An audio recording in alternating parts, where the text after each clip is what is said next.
Hello dear students, I am Dr. Abha Sharma, Assistant Professor in RKG Educational College. Today I am going to tell you about the adolescence, which is very important stage of human being. जैसा कि मैंने अभी बताया कि यह जो अवस्था है एडोलसेंस, जिसे हम हिंदी में किशोरावस्था कहते हैं, यह मानव जीवन के लिए एक बहुत ही महत्वपूर्ण पहलू होता है, बहुत ही महत्वपूर्ण पक्ष होता है, बहुत ही महत्वपूर्ण यदि कहा जाए कि स्तर होता है जीवन काल का। कि ये इसमें इसको महत्वपूर्ण इसलिए कहा गया है क्योंकि इस अवस्था में जो मनुष्य होता है वह बाल्यावस्था से धीरे धीरे युवावस्था होते होते ये प्रौढ़ावस्था की तरफ आगे बढ़ता चला जाता है तथा जीवन में होने वाले महत्वपूर्ण बदलाव इसी अवस्था के अंतर्गत हो जाते हैं। इसलिए इस स्टेज को जो एडोलसेंस है बहुत ही इम्पॉर्टेंट स्टेज माना गया है, जिसे हम सामान्य भाषा में टीन एज के नाम से भी जानते हैं।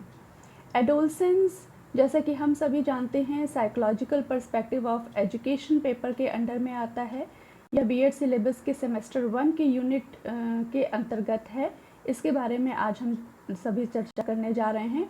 चलिए अब हम इसके बारे में बात करते हैं। एडोलसेंस, जैसे कि मैंने आपको बताया, आप इस इमेज में देख रहे हैं बहुत से शब्द इस्तेमाल हो रहे हैं, बहुत से शब्द घूम रहे हैं, जैसे tin agers, teens, board, adult, smart, tired, busy, day dreaming, etcetera and etcetera. ये सारे जो शब्द हैं ये इस अवस्था में आने वाले जो ह्यूमन बीइंग होते हैं या जो कहा जाए बालक है, ना हम उन्हें बालक की श्रेणी में रख सकते हैं ना हम उन्हें वयस्क की श्रेणी में रख सकते हैं। ये इनके बीच की संधि काल एक तरीके से कहा जाता है। तो ये जितने भी शब्द हैं जो हम अभी देख रहे हैं अपनी स्क्रीन पे, ये सारे शब्द इस अवस्था में आने वाले ह्यूमन बीइंग के लिए प्रयोग में लाए जाते हैं। या फिर यूँ कहें कि इस प्रकार के जो टीनएजर्स होते हैं या एडोलसेंस होते हैं, वो इस प्रकार की उनके अंदर शारीरिक एक तरीके से कह सकते हैं कि विशेषताएं उभर करके आती हैं। चलिए अब हम आगे देखते हैं। एडोलसेंस, जिसे कि physical A special phase of life कहा जाता है, ये बहुत ही इम्पॉर्टेंट फेज होती है लाइफ की, जिसके अंतर्गत जैसा कि मैंने बताया कि हमारा एक तरीके से पूर्ण विकास होता है। जैसा कि हम इस इमेज में देख पा रहे हैं, कुछ चित्र दिए गए हैं जिसमें जैसे पहला हम देख रहे हैं adolescence a special phase in life होता है, काफ़ी बहुत ही इम्पॉर्टेंट फेज होता है क्योंकि हम बाल्यावस्था से धीरे धीरे प्रौढ़ावस्था की तरफ बढ़ते जाते हैं। अगली जो स्लाइड देख रहे हैं, अगली जो इमेज देख रहे हैं सॉरी, वो है इसमें ये बात कही गई है कि adolescence period ranges from 11 to 19 years. जैसे कि मैंने बताया कि इसे टीन एज के नाम से भी कहा जाता है। This is a period from the onset of puberty to the completion of physical growth. जो तरुणावस्था जिसको कही जा सकती है हमारे शरीर की, ये उसे दर्शाता है। The next one is adolescence is period of biological significance. This is a period of rapid change from childhood to adulthood, जिसके बारे में अभी मैंने चर्चा की। In each individual the adolescence begins with physical changes. बहुत से हमारे शारीरिक बदलाव आते हैं, उसमें परिवर्तन आते हैं। डेवलपमेंट ऑफ ब्रेन होता है, रैपिड इंक्रीज इन हाइट होती है, weight and increase efficiency of glands are significant feature of this period. यानी कि अगर हम यूँ कहें कि इस अवस्था में ही हमारे शरीर का पूर्ण विकास होता है।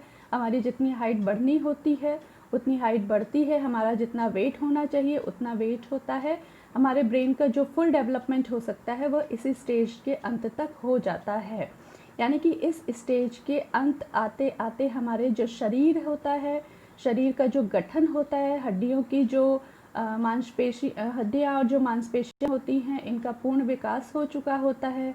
हमें जितनी हाइट गेन करनी होगी, हमारे लिए जो हमारी हाइट होनी चाहिए वो इस अवस्था तक हो जाती है। इसके बाद नहीं बढ़ती है, ना ही वेट बढ़ता है, ना ही हमारे ब्रेन का किसी प्रकार का कोई आगे डेवलपमेंट होता है।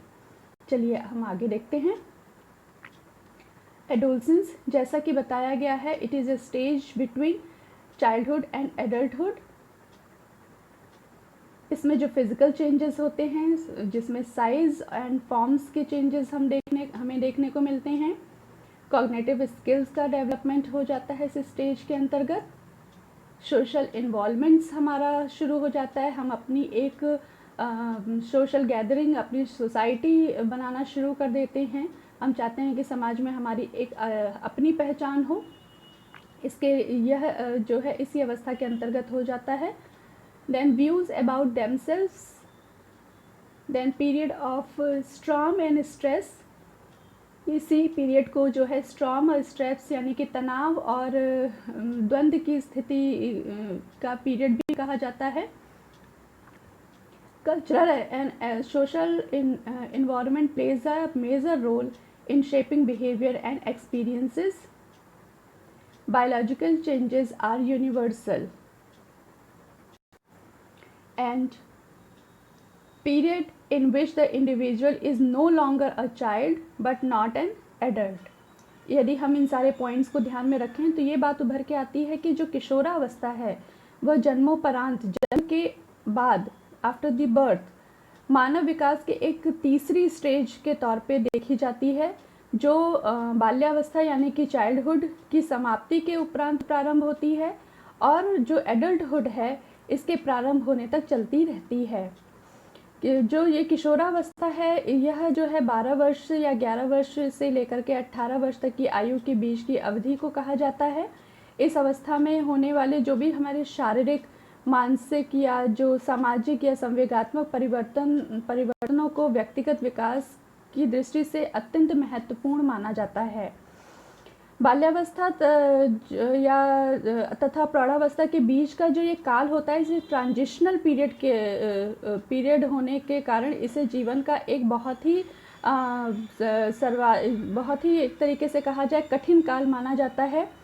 इस अवधि में बालक दोनों ही अवस्थाओं में रहता है, ना तो वो पूर्ण रूप से अपने आप को बालक समझ पाता है और ना ही पूर्ण रूप से वयस्क समझ पाता है। यदि वह छोटे बालकों के साथ खेलना पसंद करता है या उनके खिलौनों के साथ खेलना पसंद करता है तो माता पिता उसे कहते हैं कि अब तुम बड़े हो चुके हो, अपने छोटे भाई बहन के खिलौनों के साथ या खिलौनों के साथ तुम्हें खेलना नहीं चाहिए, अब तुम्हें बड़ों की तरह धीरे धीरे बिहेव करना चाहिए। यदि वह बड़ों के साथ रहता है, उनके बातों में या उनकी जो बातचीत होती है उसमें अपना सहयोग देता है, उसमें इंटरफेयर करता है, तो उसे ये सुनने को मिलता है कि तुम अभी बालक हो, तुम्हें बड़ों के बीच में नहीं बोलना चाहिए। तो बालक की स्थिति अजीब सी द्वंद्व की हो जाती है, वह ये नहीं समझ पाता है कि वह एक बालक है या प्रौढ़ है। इसलिए इस अवधि को काफ़ी कठिन काल कहा जाता है। बालक के जो दिमाग होता है उसमें काफ़ी स्ट्रॉम और स्ट्रेस होते रहते हैं, जिस कारण वो काफ़ी परेशान होता है। जो एडोलसेंस है, एडोलसेंस में बालक परिपक्वता की ओर बढ़ता रहता है, जैसा कि हमने अभी बात की है। इसमें एक तरीके से कहा जाए तथा जिसकी जो है समाप्ति, यदि हम कहें समाप्ति पर, वह पूर्ण मस्तिष्क अवस्था में है, जिससे बालक परिपक्वता की ओर अग्रसर होता है। किशोरावस्था को जैसा कि मैंने बताया कि तनाव और तूफान, स्ट्रेन एंड स्ट्रॉम या स्ट्रेस की अवस्था भी कहा जाता है, क्योंकि संवेगात्मक तौर पे, जैसे अभी मैंने आपको उदाहरण दिया, काफ़ी उथल पुथल और तनाव की स्थिति से होकर के वह गुजरता है। इसलिए बहुत से साइकोलॉजिस्ट इसे जो है प्रॉब्लम एज के नाम से भी संबोधित करते हैं। चलिए आगे देखते हैं। द नेक्स्ट इज, अब हम बात करेंगे developmental characteristics of adolescence. Adolescence के क्या जो है डेवलपमेंटल कैरेक्टरिस्टिक्स हैं, इसमें हम उसके जीवन में होने वाले जो भी महत्वपूर्ण बदलाव होते हैं, जो भी महत्वपूर्ण विकास होते हैं, उनके बारे में बात करेंगे। सबसे पहले हम बात करते हैं फिजिकल की, यानी कि शारीरिक। Experience onset of puberty develop secondary sex characteristics. पहले हम पॉइंट्स को देख लेते हैं। Grow rapidly, are often clumsy and uncoordinated, become highly self conscious, body image can affect self image, fluctuate between hyperactivity and lethargy, need physical activity। यानी कि जो किशोरावस्था है, यदि हम उसके शारीरिक विकास की यदि हम चर्चा कर रहे हैं तो यही कह सकते हैं कि जो मनुष्य के शारीरिक विकास की यदि हम बात करें तो उसमें शारीरिक जो ढांचे होते हैं, जो हमारा हृदय होता है, हार्ट होता है, या जो हमारा रक्त संचार तंत्र होता है, या जो हमारे सांस लेने की जो प्रणाली होती है, मांसपेशियां होती हैं, या जो भी हमारी जो ग्रंथियां होती हैं, ग्लैंड्स होते हैं, में होने वाली वृद्धि और जो उसकी मनोशारीरिक क्रियाओं में होने वाले परिवर्तनों से होता है।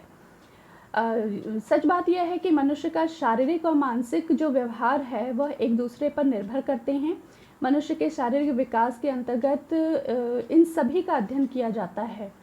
शारीरिक विकास के अंतर्गत शरीर रचना हो गई, हमारी स्नायु मंडल जो होता है हमारा, या मांसपेशियां वृद्धि जो होती हैं, जैसे कि मैंने बताया जो ग्लैंड्स होते हैं आदि, एक तरीके से कहा जाए प्रमुख रूप से उभर करके आती हैं। यहाँ पे हम चूँकि किशोरावस्था की बात कर रहे हैं, तो किशोरावस्था में बालक और बालिकाओं के शरीर के भार और जो आकार है, लंबाई है, जो भी ये इम्पॉर्टेंट एस्पेक्ट्स होते हैं, सभी में परिवर्तन दिखाई देता है। धीरे धीरे वो मैच्योरिटी की तरफ या वयस्क की तरह वो दिखने लगते हैं। इन्हीं परिवर्तनों के कारण जो बालक और बालिकाओं में शारीरिक परिपक्वता आ जाती है, जैसे कि अभी मैंने बताया आपको कि वो काफ़ी मैच्योर होने लगते हैं, उनमें जो है मैच्योरिटी दिखाई देने लगती है। किशोरावस्था में जो शारीरिक विकास संबंधी जो भी होने वाले बदलाव हैं, वो हम यदि देखें तो ये कह सकते हैं कि उनका जो भार होता है, जो वेट होता है, जैसे कि मैंने बताया कि वो बढ़ता है, वो इंक्रीज़ करता है। जो किशोर होते हैं, जो एडोलसेंस होते हैं, 12 वर्ष की अवस्था से चूँकि ये प्रारंभ होती है, 12 से 15 साल तक के बालकों की अपेक्षाएं, यदि हम बालिकाओं की बात करें, गर्ल्स की बात करें, तो उनका शारीरिक वजन अधिक होता है। लेकिन 16 वर्ष के बाद जो बालक होते हैं, जो बॉय होते हैं, उनका भार बालिकाओं की अपेक्षा अधिक हो जाता है। कहने का मतलब है कि 16 वर्ष के बाद बालकों का वजन ज़्यादा बढ़ने लगता है लड़कियों की अपेक्षा। इसी प्रकार से यदि हम लंबाई की बात करें, तो लंबाई जो बालकों की होती है, लंबाई वह 18 वर्ष के बाद तक बढ़ती है, परंतु जो लड़कियां होती हैं उनकी लंबाई 16 वर्ष की आयु तक ही बढ़ती है। इसी प्रकार से यदि हम हड्डियों के विकास की बात करें, तो हड्डियां इस अवस्था तक आते आते काफ़ी दृढ़ और काफ़ी मजबूत हो जाती हैं। चूँकि हमने यहाँ बात की है ब्रेन डेवलपमेंट की, सिर और मस्तिष्क की, तो इस अवस्था में मस्तिष्क का जो भार बताया गया है वो 1200 से 1400 ग्राम के बीच होता है, और 15 से जो 16 वर्ष की आयु तक पूर्ण मस्तिष्क का विकास हो जाता है। इसी प्रकार से इंद्रियों का विकास होता है, आवाज़ में परिवर्तन आता है। जैसे कि हम सभी जानते हैं कि इस अवस्था में जो लड़के और लड़कियां होती हैं, उनके गले की जो थायराइड जो ग्लैंड्स होता है, इसकी सक्रियता के कारण जो बालक होते हैं उनकी आवाज़ में भारीपन आ जाता है, उनकी आवाज़ बहुत क्रैक करती है, ना तो उसमें मिठास रह जाता है, ना पूर्ण रूप से भारीपन या जो कह सकते हैं भारीपन होता है। धीरे धीरे वो मैच्योरिटी की तरफ बढ़ती है। इसी प्रकार से जो बालिकाएं होती हैं, जो लड़कियां होती हैं, उनकी आवाज़ में मधुरता और कोमलता आती है। इसी प्रकार से पाचन तंत्र होता है, उसमें परिवर्तन आता है। जो हमारे आंतरिक अंग होते हैं उसमें परिवर्तन आता है। इसी प्रकार से जो भी ग्रंथियां हैं, जो भी ग्लैंड्स हैं, उनके आकार में परिवर्तन होता रहता है। ये तो रही फिजिकल डेवलपमेंट की बात। आगे हम बात करते हैं कॉग्निटिव एंड इंटेलेक्चुअल। उनके पॉइंट्स को पहले देख लेते हैं, फिर उसको एक्सप्लेन करेंगे। सबसे पहले हम देख रहे हैं कि develop ability to think abstractly. इस अवस्था में बालक जो है वह उसका चिंतन काफ़ी एब्स्ट्रैक्ट हो जाता है, तार्किक चिंतन वह करने लगता है, तर्क के साथ वह अपनी बातों को रखता है और वाद विवाद जैसी प्रतियोगिताओं में भाग लेना पसंद करता है और अपनी बात को जस्टिफाई करने की कोशिश करता है। इसी प्रकार से develop critical thinking skills and become more self aware and more critical, जैसा कि अभी मैंने आपको बताया। The next is becomes argumentative and demonstrate an intense need to be right. The next is develop decision making skills and want a voice of their choice. The next is show intense focus on a new interest but lack discipline to sustain it. The next is emotional. First of all, we have to discuss about the cognitive and intellectual development of adolescence. जैसे कि हम इन points को देख पा रहे हैं, किशोरावस्था में मानसिक विकास की जो हम बात कर रहे हैं या बौद्धिक विकास की जो हम बात कर रहे हैं या संज्ञानात्मक विकास कह लीजिए, जिस प्रकार से हम शारीरिक परिवर्तन होते हैं उसी प्रकार से जो इनके चाहे संज्ञानात्मक है, चाहे बौद्धिक हो, चाहे हम उसको मानसिक विकास कहें, उसमें भी तेज़ी से परिवर्तन आता है। इस अवस्था के अंत तक यदि कहा जाए बालकों का अधिकतम मानसिक विकास हो जाता है तथा आगे के जीवन में इन क्षमताओं का एक तरीके से कहा जाए मात्र सुदृढ़ीकरण होता है। कुछ पहलू हैं जिसमें बदलाव आते हैं, जैसे कि हम देख भी पा रहे हैं कि चिंतन में औपचारिक संक्रियाएं हो जाती हैं, कंसंट्रेशन काफ़ी इनका हो जाता है, मतलब दिखने लगता है कि काफ़ी देर तक ये अपने ध्यान को केंद्रित कर पाने में सक्षम होते हैं, नैतिकता की इनके अंदर समझ आ जाती है, बुद्धि का ये अधिक उपयोग करने लगते हैं, मतलब एक तरीके से अपना स्थान समाज में अपना एक स्थान बनाने में भी सक्षम हो जाते हैं। जैसा कि हम पहले पॉइंट में देख रहे हैं, तर्क शक्ति का विकास इनमें हो जाता है, तार्किक शक्ति काफ़ी विकसित हो जाती है, तर्क के साथ अपनी बातों को रखना या स्पष्ट करने का प्रयत्न करते हैं। और ये भी मैंने बताया कि वो वाद विवाद जैसी प्रतियोगिताओं में भाग लेना ज़्यादा अच्छा समझते हैं। इसके अलावा समस्या समाधान, जो भी प्रॉब्लम सॉल्विंग जो एबिलिटी होती है उसका भी इनके अंदर विकास होता है, और इसके अलावा जो है निर्णय शक्ति का भी उनके अंदर विकास होता है और स्मृति शक्ति का भी विकास होता है। अब हम बात कर रहे हैं संवेगात्मक, जिसमें हम देख पा रहे हैं कि कुछ पॉइंट्स दिए हैं, इनको पहले देख लेते हैं। Unpredictable, emotionally are sensitive and prone to outburst, are vulnerable to emotional pleas and can be easily manipulated, exhibit an increasing capacity for empathy, experience increasing sexual feeling, may engage in sexual behavior without realizing consciousness। इस स्तर पे जो बालक आ जाते हैं, adolescence stage में जब बालक आ जाते हैं तो उनके अंदर काफ़ी इमोशनल जो हैं वो बदलाव होने लगते हैं।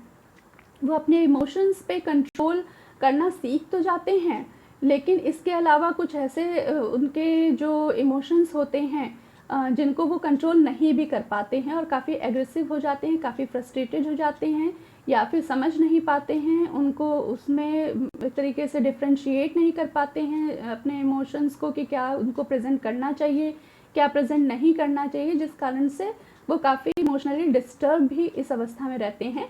वहीं दूसरी ओर कुछ ऐसे भी बालक होते हैं जो काफ़ी इमोशनली काफ़ी स्ट्रांग हो भी जाते हैं, इसलिए इस स्टेज को काफ़ी इम्पॉर्टेंट माना गया है इमोशनली।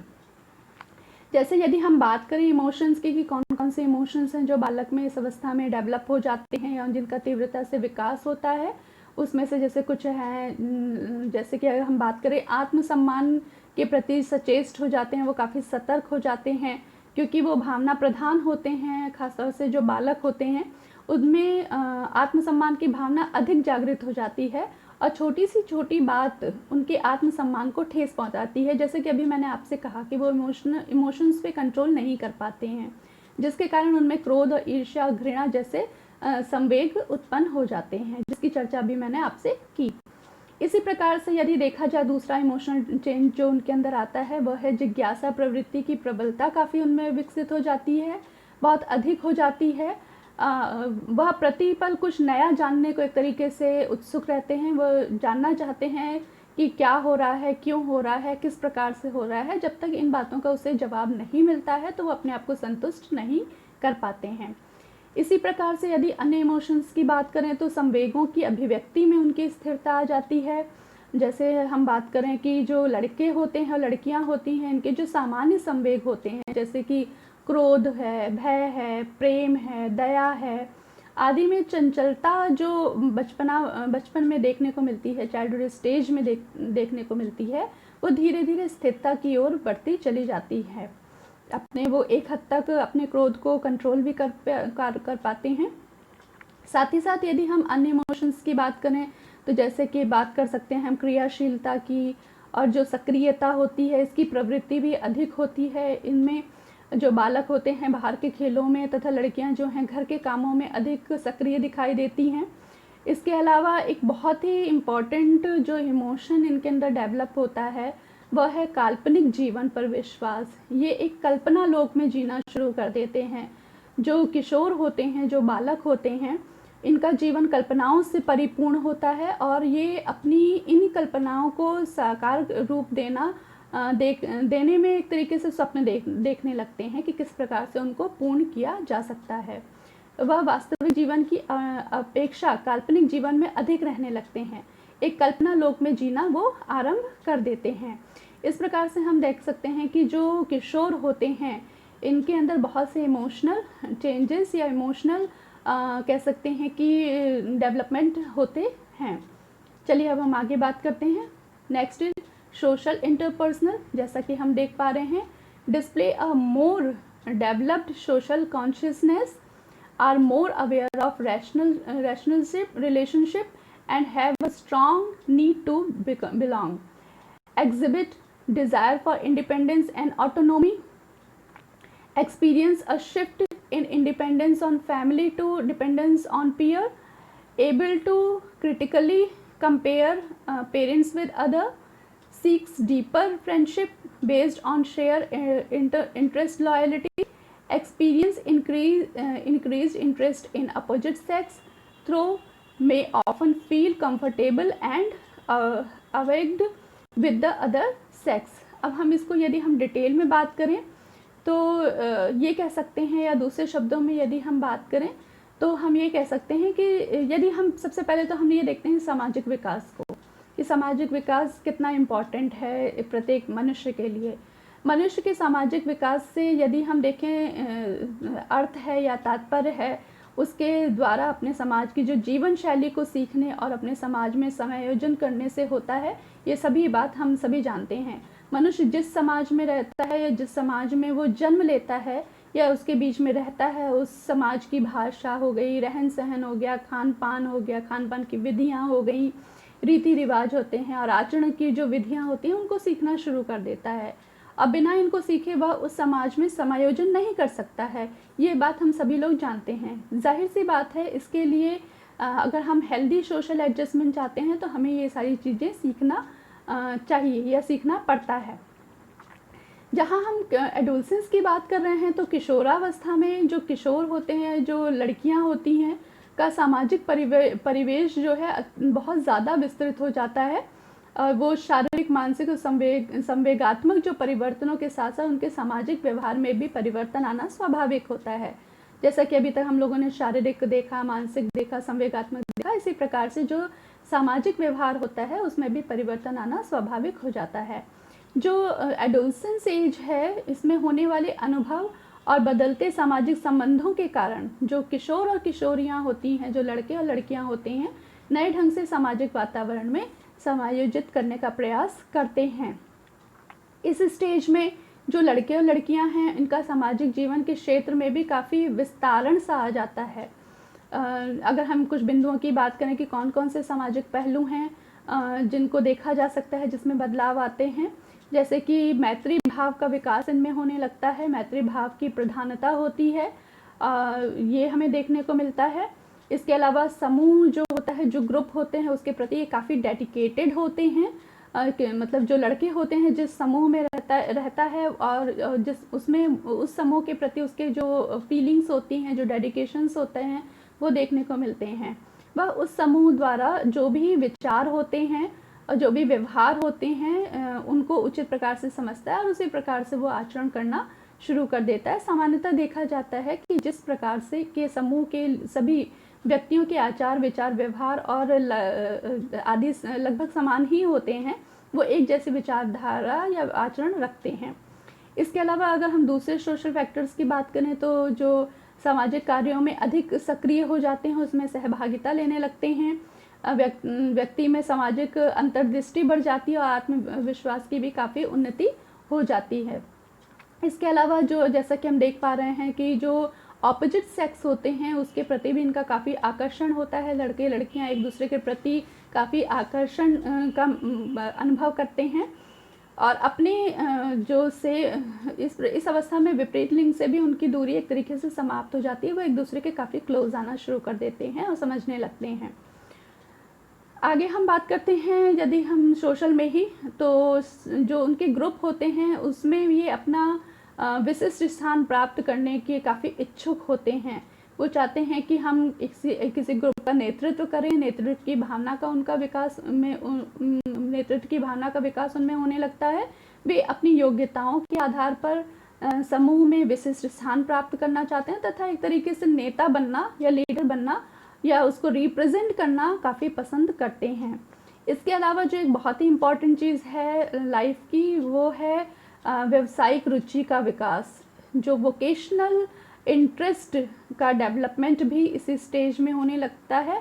जो किशोर हैं या जो किशोरियां हैं, जो लड़के हैं या लड़कियां हैं, वो अपने भावी व्यवसाय या भावी भविष्य को लेकर के वोकेशनली काफ़ी चिंतित हो जाते हैं और उन्हीं व्यवसायों को या उसी जॉब को, उसी सर्विस को, या कह सकते हैं उसी वोकेशन को चुनना ज़्यादा पसंद करते हैं जिसका समाज में ज़्यादा सम्मान हो। इस प्रकार से हम कह सकते हैं कि जो किशोरियाँ होती हैं उनमें सामाजिक जो बदलाव होते हैं वो भी काफ़ी महत्वपूर्ण होते हैं इस अवस्था के अंतर्गत। अब हम आगे बात करते हैं। द नेक्स्ट इज मॉरल, नैतिकता। जैसा कि हम देख पा रहे हैं, tends to be legalistic and focusing on rules and fairness. The next is refrain moral beliefs of parents but begin to test rules of childhood. The next is form a more personal consciousness, seeks moral criteria that makes sense to them. The next is they are influenced by the values of peers, exhibit a strong sense of responsibility towards larger society.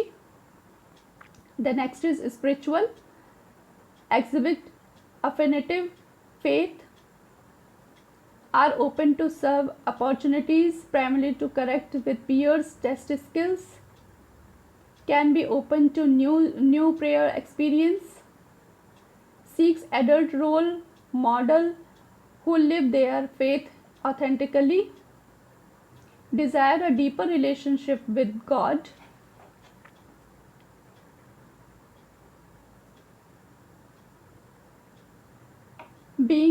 moving away from religious imagery, beliefs, practice of childhood, many beings of explore new images of God. कहने का मतलब है कि इस अवस्था तक आते आते जो बालक और बालिकाएं होती हैं इनमें काफ़ी मॉरल और स्पिरिचुअल डेवलपमेंट भी होता है। वह अपने मॉरल वैल्यूज़ को लेकर के काफ़ी ज़्यादा सीरियस हो जाते हैं, अपनी एक पहचान बनाना पसंद करते हैं, समाज में अपना एक रुतबा रखना पसंद करते हैं, साथ ही साथ ये मानते हैं कि लोग हमें सम्मान की दृष्टि से देखें। इसी प्रकार से यदि हम स्पिरिचुअल की बात कर रहे हैं तो उसमें भी हमें देखने को मिलता है कि वह अपना तरीका वर्कशिप का अपनाते हैं, अपने तरीके से जो एक डिज़ायर जो रिलेशनशिप होता है गॉड के साथ उसको मेंटेन करने की कोशिश करते हैं। आगे हम देखते हैं some common problems of adolescence. Excessive energy होती है इनके अंदर, बहुत ज़्यादा ये एनर्जेटिक होते हैं। मिसअंडरस्टैंडिंग कंसर्निंग सेक्स को लेकर के इनके अंदर काफ़ी मिसअंडरस्टैंडिंग होती है। एग्रेसिवनेस और विड्रॉल, बहुत ज़्यादा एग्रेसिव हो जाते हैं और अपने आप को विड्रॉ करने की कोशिश करते हैं अपने ग्रुप से। रेबेलियस एटीट्यूड होता है इनका। फिजिकल ऑकवर्डनेस होती है। एक्सेसिव डे ड्रीमिंग होती है जिसके बारे में हमने बात की है कि दिवस स्वप्न इनके अंदर बहुत ज़्यादा होता है, कल्पना लोक में जीते हैं। इमेंसिपेशन, इकोनॉमिक इंडिपेंडेंस, ये चाहते हैं कि हम इकोनॉमिकली काफ़ी इंडिपेंडेंट रहें, हमको किसी पर डिपेंड ना रहना पड़े। इसके लिए ये जैसे कि मैंने आपको बताया था कि अपने मन के जो हैं व्यवसाय हैं उनका चुनाव करना पसंद करते हैं। ये सारी जो इनकी जो प्रॉब्लम्स होती हैं इकोनॉमिकली वो इसको खुद ही सॉल्व करना पसंद करते हैं। देन इमोशनल टेंशन, ये काफ़ी भावात्मक होते हैं, भावुक होते हैं, जो इनको टेंशन क्रिएट करके इनके सामने रखता है या टेंशन का कारण बनता है। नेक्स्ट इज पर्सनल अपीयरेंस, अपनी एक पहचान बनाना ये पसंद करते हैं। Now come to the adolescenting the adolescence. हमने यहाँ पे उसको दो तरीके से कैटेगराइज किया है, बॉयज़ एंड गर्ल्स। चलिए हम पहले बॉयज़ की बात करते हैं। सबसे पहले इनकी एक्ने की प्रॉब्लम होती है। हमने देखा है कि इस स्तर पे आने के बाद बालकों के चेहरे पे जो है वो दाने काफ़ी निकल आते हैं, एक्ने काफ़ी निकल आते हैं। द नेक्स्ट इज शॉर्ट और टॉल, या तो वो छोटे रह जाते हैं या फिर बड़े। Lack of facial hairs, chest enlargement, nocturnal emissions, masturbation, size of penis, homosexuality, pornography और peer violence, ये होती हैं इनके अंदर। अब गर्ल्स की बात कर लेते हैं। एक्ने ब्यूटी को लेकर के काफ़ी सीरियस रहती हैं। Hair on arms and legs, breast size and shape, vaginal discharge, masturbation, love, marriage and child, lesbianism, sexual abuse, problem of privacy. Now come to the problem of adolescence. सबसे पहले हम बात करेंगे डेवलपमेंटल प्रॉब्लम्स। क्या developmental problems हैं? पहला है over growth of hair और अंडर ग्रोथ ऑफ हेयर, ये प्रॉब्लम्स इनको देखने को मिलती है। The next is skin colour problem, colour को लेकर के काफ़ी कॉन्शियस हो जाते हैं। ये ओवरवेट होते हैं या फिर अंडरवेट की प्रॉब्लम इनको रहती है। The next is limb deformities देखने को मिलती है, इसकी समस्या से परेशान रहते हैं। Facial deformities, pimples etcetera, abnormal growth of genitals and breast, ये इनकी मॉर्फोलॉजिकल या डेवलपमेंटल प्रॉब्लम्स कही जा सकती हैं। आगे हम देखते हैं साइकोलॉजिकल प्रॉब्लम्स क्या क्या है। Ignorance about many basic facts, misconceptions about sexual feelings, sex related issues, misconceptions about childbirth, reproduction, misconception about coitus, menstrual cycle, fear about sex and sexual issues, guilt feeling about sex related issues, inferiority superiority complex about skin color, beauty, mental ability and IQ. These are the psychological problems of adolescent. Some are more psychological problems. Inexplicable perception about dress and fashion codes, wrong and unrealistic ideologies about friendship and courtships, perceptional or communicational or preconceived complications about their teachers and parents, attraction towards opposite sex, unrealistic and illogical curiosity about sex and sex related issues, exceptional vulnerability of suicide psychology. आगे हम बात करते हैं social problems.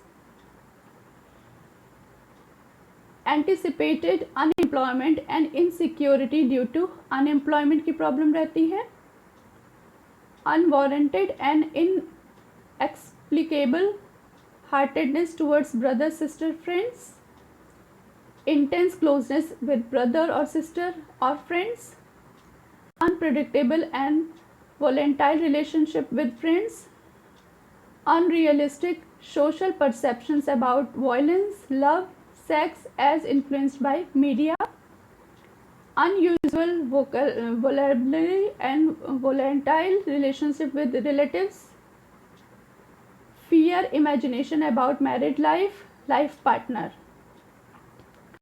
Educational problems, tensions of attending the classes, examinations and tests, low IQ feeling, fear about failure in examination, fear about low score, fear and concern about a future career, misconception about teachers.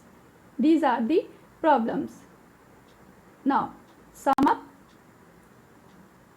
आज हमने क्या क्या देखा? Concept of adolescence, developmental characteristics of adolescence, and problems of adolescence. That's it for the today. Thanks.